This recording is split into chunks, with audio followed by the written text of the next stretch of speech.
Yo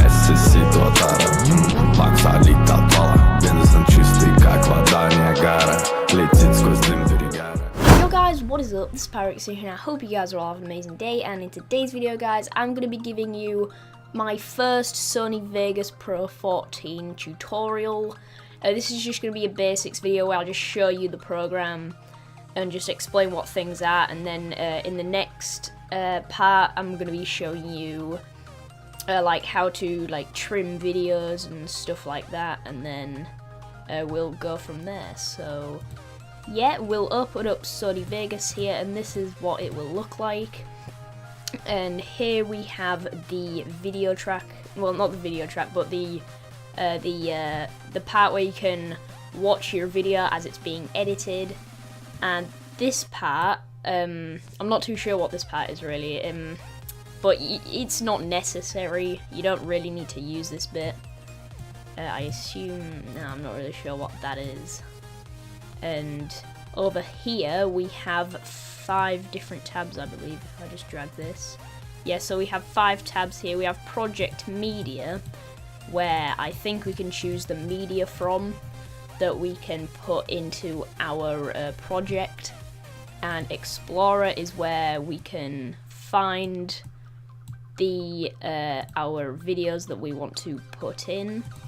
And Transitions we'll get into later, and video, and these two as well we'll also get into later.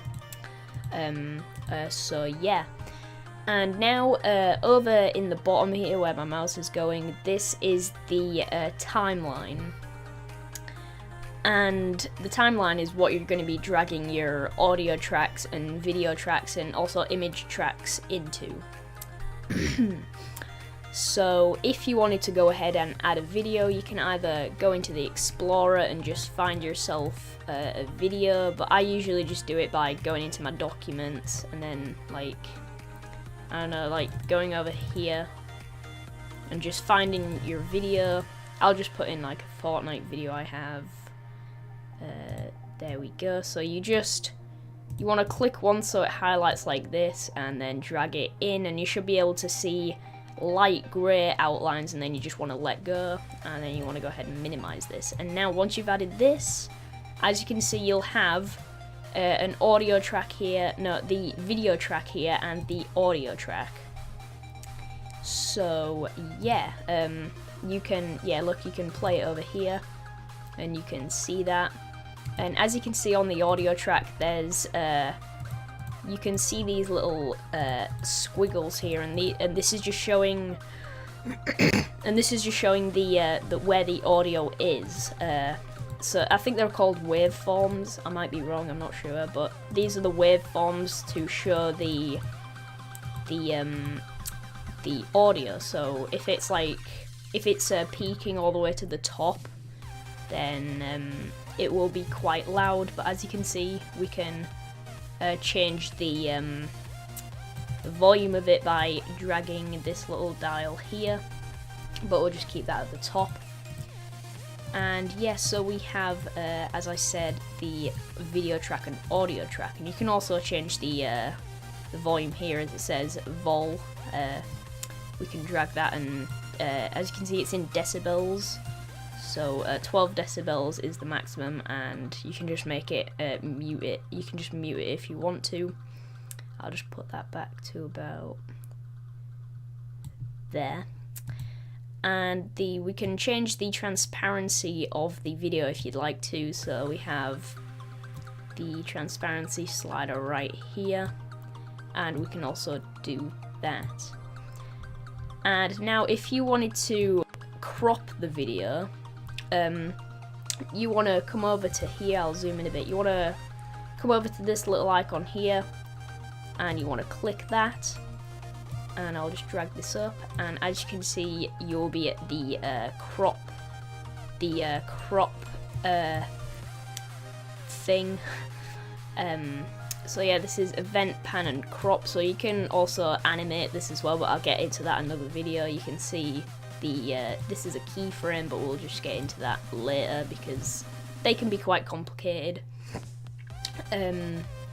But yeah, so if you wanted to go ahead and crop this at all, so zoom it in or zoom it out, or zoom into a certain piece, like say the map in the top right, for instance, you first want to go ahead over it. You want to make sure you're on position and not mask, because that's a completely different thing, which we'll also get into.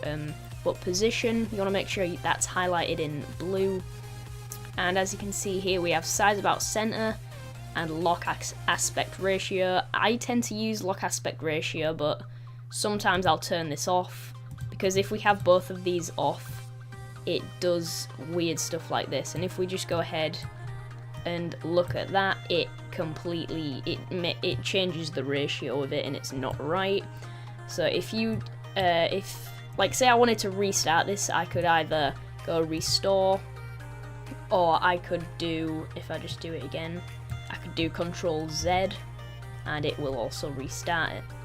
So I'm just going to put both on. Wait, I'll just show you what size about center does. It just keeps it so it's always aligned with the center, and the aspect ratio just keeps it from warping out, so it stops the black bars happening, which I think is really cool. I'm going to leave both of them on, and then you just want to drag down and then just move to the bit that you want it in, and make sure that you don't go over, because as you can see there'll be black bits there, and we don't want the black bits in, because it's just going out of the video, and we just want to keep it in.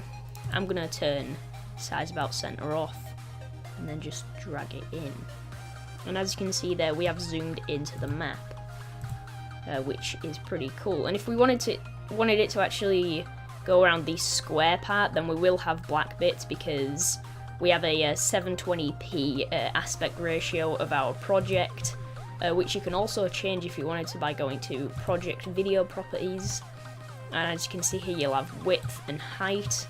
So if I wanted it to be a 1080p video, I'll put 1920 in the top, and then hit tab, and then 1080 like so, and then click apply, and then OK, and we'll have a 1080p video now. And you can also do 60 FPS as well, so if you just click that little settings button again, as you can see here, there'll be frame rate. It will take longer to render on these though, and you can go to that little bit down there, and if you click apply and OK, did it do it? Yeah, so yeah, it's on 59 FPS, which is more or less around 60 FPS, so once you've rendered it, it'll look really smooth. But it also depends on how you record the video as well, because if you record it with something that's 60 FPS compatible, which I can't help you with, I'm not sure what is and what isn't, but things like Elgato's are 60 FPS, I believe. I don't have one myself, but yeah, I think they are 60 FPS. I'm just going to go ahead and restore this now. But yeah, I think I've covered all the basics. I'll actually go over the top bit here. So we have, if you go over file, we'll have new, so you can create a new file. Open, so we can open a previously saved .vegas file. We have close, I believe that just closes the program. Save, save is just, you want to know the difference between save and render. If you save it, then it'll save it as a .veg file, .veg, which is short for Vegas. So it won't be a video file, so if you try and upload that to YouTube, it won't work. But if you render it, then you can render it as like MP4, MOV, like video files that are compatible with YouTube. And real-time render, I've never used that. I'm not too sure what it is. But import, we can import media through that, so I assume it's essentially just the same way as dragging things in. And export, I think that's just different things. So yeah, we can, if we want, we can export it to After Effects and Premiere Pro. But I don't think I'm going to go over that whatsoever, because I don't have those programs. But yeah, that's the .veg file I was on about. We can capture video, I've never done that. I'm not too sure what that is. Extract audio from CDs, I assume we can put audio onto the project from a CD. Share online, that's just sharing it online. Prepare for Vegas Pro Connect, I'm not sure what that is. Manage Vegas Pro Connect clips, not sure what that is. Properties, I think that's just the same up there.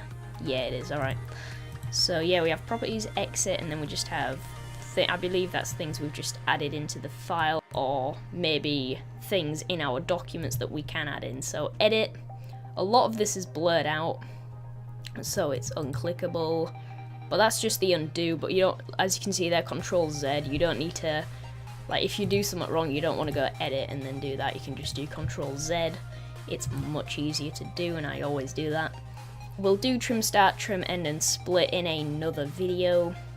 Navigate, just, yeah, so you can just go over frame by frame, but a lot of this you can just do with like arrow keys, and a lot of it you don't really need, to be honest, because I never go over to the edit tab, because a lot of it you can just do on the project.